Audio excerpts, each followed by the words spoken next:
নমস্কার বন্ধুরা, আজ আবার একটা ভিডিও নিয়ে হাজির আপনাদের সঙ্গে আমি ঋষিকেশ। ট্রান্সফারে কিছু খবর এবং অতি অবশ্যই আইএসএল এর ভবিষ্যৎ নিয়ে যে মিটিং হলো আজকে দিল্লিতে একটি 5 তারা হোটেলে, সেই নিয়ে আপনাদেরকে আপডেট দেব। ইতিমধ্যেই হয়তো অনেকের কাছ থেকে আপডেট পেয়ে গেছেন, তবে যেহেতু আমি ফুটবল সম্পর্কিত ভিডিও করি এবং ভারতীয় ফুটবল নিয়ে ভিডিও তো করতেই হবে, তো চলুন শুরু করা যাক আজকের এই ভিডিও। দেখুন, মাঝখানে একদিন আমি সেভাবে ভিডিও দিতে পারিনি গতকাল, তো আজকে আবারও ভিডিও দিচ্ছি এবং গতকাল রাতে আর্জেন্টিনা ম্যাচটার পরে ভিডিও দিয়েছিলাম, তারপর আর আমি এসে ভিডিও কিছু দেওয়া হয়নি। তো তারপরে আজকে এই আপডেটটা পেয়েছি, বাট ওই কিছু ব্যস্ততার জন্য হয়ে ওঠেনি করা। তো শেষমেশ এখন হাতে সময় পেয়েছি কিছুটা, তাই এই ভিডিও করতে আসা। প্রথমেই আপনাদেরকে জানিয়ে দিই যে আইএসএল এর বিষয় নিয়ে, আইএসএল হবে কি না হবে, কিভাবে হবে, এই সমস্ত কিছু নিয়ে আজকে দিল্লিতে বৈঠক ছিল। ক্লাব জোটের পক্ষ থেকে উপস্থিত ছিলেন কেউ কেউ, যেমন এফসি গোয়া কিংবা নর্থ ইস্ট ইউনাইটেডের যারা প্রতিনিধি রয়েছেন এই ক্লাব জোটের পক্ষ থেকে, তারা উপস্থিত ছিলেন। পাশাপাশি এআইএফএফ এর পক্ষ থেকেও কিন্তু এম সত্যনারায়ণ তিনি উপস্থিত ছিলেন এবং আরো অনেকে উপস্থিত ছিলেন।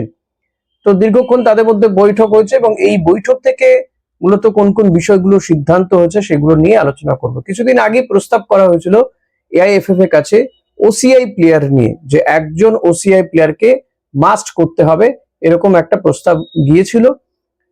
যদিও ক্লাব জোটেদের মধ্যে কোনো কোনো ক্লাব এটা নিয়ে প্রতিবাদ করে, তারা বলে যে এত দ্রুত ওসিআই প্লেয়ার খুঁজে বার করা এবং তার চুক্তি, এই বিষয়টা কি করে সম্পন্ন হবে, এবং যেহেতু সামার ট্রান্সফার উইন্ডো চলছে, তো অনেক প্লেয়ারই অন্যান্য কোনো ক্লাবে সাইন করে ফেলেছে, জয়েন করে ফেলেছে, তো টাইমটা খুবই কম।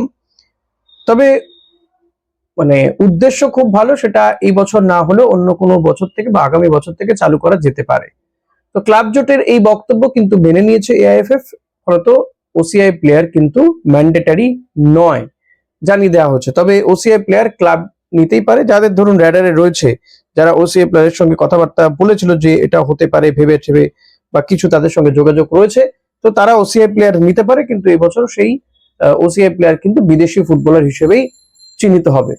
এবার বিদেশি কতজনকে খেলানো যাবে, কোন কোন টিম দাবি জানিয়েছিল যে বিদেশি কমানোর জন্য, যাতে ভারতীয় ফুটবলাররা সুযোগ পান।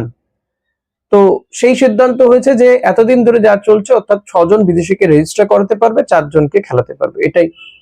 আর একটা প্রস্তাবও হয়েছিল যে ভারতীয় স্ট্রাইকারকে 90 মিনিট মাঠে রাখতে হবে। এরকম একটা প্রস্তাবের পরে বহু club, east Bengal including east Bengal, ভারতীয় স্ট্রাইকারদের খোঁজ খবর করতে শুরু করে। কেউ কেউ তো অনেক দূর এগিয়ে গিয়েছে, সাইনে অনেক কাছাকাছি পৌঁছে গিয়েছে। অর্থাৎ সিদ্ধান্তটা কোথাও একটা গিয়ে ভারত দিকে যাচ্ছিল, কিন্তু সেটা ম্যান্ডেটারি নয়, জানিয়ে দেওয়া হয়েছে, ছেড়ে দেওয়া হয়েছে কিছুটা ক্লাবগুলোর উপরে, যে তারা এ ব্যাপারে যদি সদর্থ কোনো চিন্তা ভাবনা করে ভারতীয় ফুটবলের স্বার্থে, সেটা ভালো হবে। But this is not mandatory, এটা ম্যান্ডেটারি করা হলো না, এটা একটা বড় ব্যাপার। 4 বছরের জন্য এই ক্লাব জোটকে ফুটবল পরিচালনার জন্য দেওয়া হয়েছে, দায়িত্ব দেওয়া হয়েছে।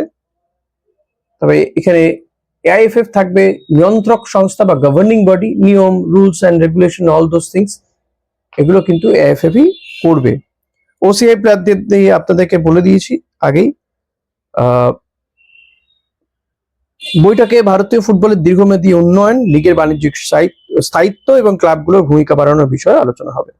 এবার অবভিয়াসলি আপনাদের কাছ থেকে যে প্রশ্নটা আসবে, কোথায় দেখানো হবে, দেখুন সেটা এখনো পর্যন্ত ঠিক হয়নি। কমার্শিয়াল পার্টনার কিন্তু, বা বলা যেতে পারে কমার্শিয়াল যে রাইটসটা, সেই কমার্শিয়াল রাইটসটা ক্লাব জোটগুলো পেয়েছে, ফলত সেটা তাদের উপর ডিপেন্ড করবে তারা কাকে দেবে। অর্থাৎ এক্ষেত্রে ক্লাব জোটই তৈরি করবে এর রুটম্যাপ, যে কোন চ্যানেলে দেখাবে বা কোথায় দেখানো হবে, কোথায় দেখালে তারা প্রফিট করবে, সেটাই কিন্তু এখানে শিরোধার্য। আর ক্লাবগুলোকে, এই যে আরেকটা বিষয় হচ্ছে যে এই বছর আইএসএল 14টা ক্লাবকে নিয়েই হবে, যার মধ্যে আই লিগ চ্যাম্পিয়ন হয়ে ওঠা ডায়মন্ড হারবার এফসি রয়েছে। ডায়মন্ড হারবার খেলবে কি না খেলবে সেটা নিয়ে কিন্তু পরিষ্কার ধারণা নেই। নিয়ম অনুযায়ী খেলা উচিত, যেহেতু তারা আই লিগ চ্যাম্পিয়ন হয়েছে। বাট এক্ষেত্রে এআইএফএফ এর বক্তব্য এটাই যে না খেলার তো কোনো কারণ নেই, অর্থাৎ তাদের কাছে বিষয়টা খুব একটা যে পরিষ্কার এমনটা নয়, নিয়ম অনুযায়ী তার খেলার কথা। কিন্তু আমরা দেখতে পাচ্ছি ডুরান্ডে ডাকা হয়নি, টিমটার এমনি টালমাটাল অবস্থা, যেহেতু অভিষেক বন্দ্যোপাধ্যায় তাদের মালিক, রাজনৈতিকভাবে সরকারের থেকে চলে গেছে তৃণমূল কংগ্রেস, এই সমস্ত কিছু রাজনৈতিক কারণে টিমটারও তাদের মাঠ আবার দখলমুক্ত করা হচ্ছে। অর্থাৎ যেটা অভিযোগ ছিল যে তারা সল্টলেকের মাঠ দখল করে প্র্যাকটিস করতেন, বহু প্লেয়ার, জবি জাস্টিন সহ বহু প্লেয়ার বেরিয়ে চলে যাচ্ছে, অন্যান্য টিমে চলে যাচ্ছে। ফলত ডায়মন্ড হারবার আদৌ খেলবে কিনা আইএসএল, এটা একটা সন্দেহ রয়েছে। এক্ষেত্রে হয়তো এআইএফএফ এর কাছে স্ট্যান্ড বাই কোনো পরিকল্পনাও রয়েছে যে যদি ডায়মন্ড হারবার না খেলে তাহলে হয়তো অন্য কোনো টিমকে দেখা যেতে পারে। এটা একটা ব্যাপার হলো। আর আপনাদেরকে বললামই যে 7ই সেপ্টেম্বর থেকে খেলা শুরু হবে, 8 মাস ধরে চলবে আইএসএল লং লিগ। ফলত টিমগুলো কিন্তু বহু প্লেয়ার অ্যাড করাচ্ছে তাদের স্কোয়াডে, এটা একটা ভালো দিক।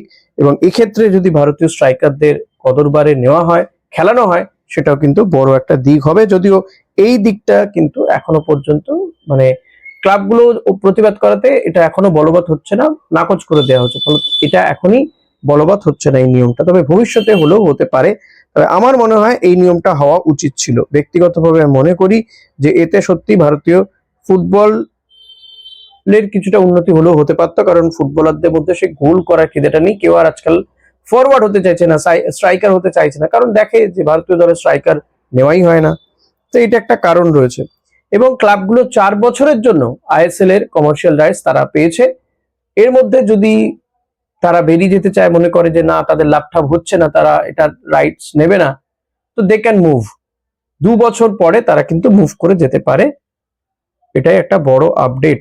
অর্থাৎ সবটাই কিন্তু ক্লাব জোট যেমন যেমন করে বলছে তেমন তেমন করেই করা হচ্ছে। কারণ এআইএফএফ নিজেরা আইএসএল পরিচালনা করতে গিয়ে দেখেছে যে কি ল্যাজে গোবরের অবস্থা। গত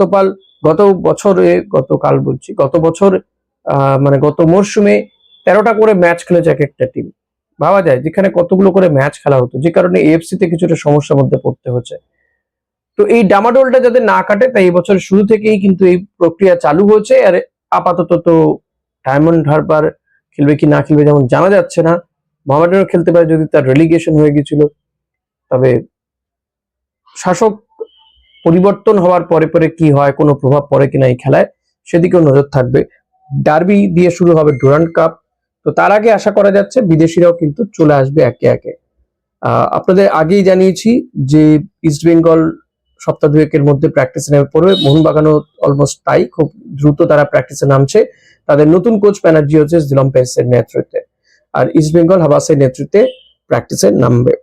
এর পাশাপাশি যদি বলতেই হয় যে একজন রাইট ব্যাককে নিয়েছে ইস্ট বেঙ্গল, সন্দীপ মান্ডি। এই প্লেয়ারটি অনেকদিন ধরে কথাবার্তা চলছিল, নেবে কি নেবে না একটা ব্যাপার ছিল। তো শেষমেশ সন্দীপ মান্ডিকে নিয়েছে ইস্ট বেঙ্গল বলে জানা যাচ্ছে। ইস্ট বেঙ্গলের র্যাডারে আরো বেশ কিছু বিদেশিও রয়েছে, তারা কি বা কারা কবে আসবে, আদৌ আসবে কিনা, এটা নিয়ে একটা প্রশ্ন। তবে হ্যাঁ, যে কারণে ইমামি ইস্ট বেঙ্গল বেরিয়ে গিয়েছিল, যে মানে অজুহাত বলুন বা যে কারণটার জন্য, যে তারা ভারতীয় ফুটবলে কোনো রোড ম্যাপ পাচ্ছেন না, তারা কিন্তু এবার রোড ম্যাপটা পেয়েছেন। আমি জানি না তারা আবার ফিরে আসবেন কিনা। অস্কার বুজো তো আসবেন না। অস্কার বুজোরও এই বক্তব্য ছিল, ভারতীয় ফুটবলের পরিকাঠামো, ভারতীয় ফুটবলের লাইন আপ তৈরি নেই, এরকম একটা টিম নিয়ে কাজ করা কঠিন হতো বলে তিনি মনে করেছেন, তাই তিনি বেরিয়ে গেছেন। দেখা যাক শেষমেশ কোন বিষয়গুলো খুবই গুরুত্বপূর্ণ হয়ে ওঠে। এবং এই যে ওসিআই ফুটবলাররা ভারতীয় টিমে খেলার সুযোগ পাচ্ছে না, মানে ক্লাব টিমগুলোতে অন্তত 1-1.5 মাসের মধ্যে খেলার সুযোগ পাবে না, এটা কিন্তু ভারতীয় ফুটবলারদের জন্য বিগ অপরচুনিটি। দেখা যাক তারা সেই অপরচুনিটিটা গ্রহণ করতে পারে কিনা। আপনাদের কি মনে হচ্ছে জানান কমেন্ট বক্সে। Thank you.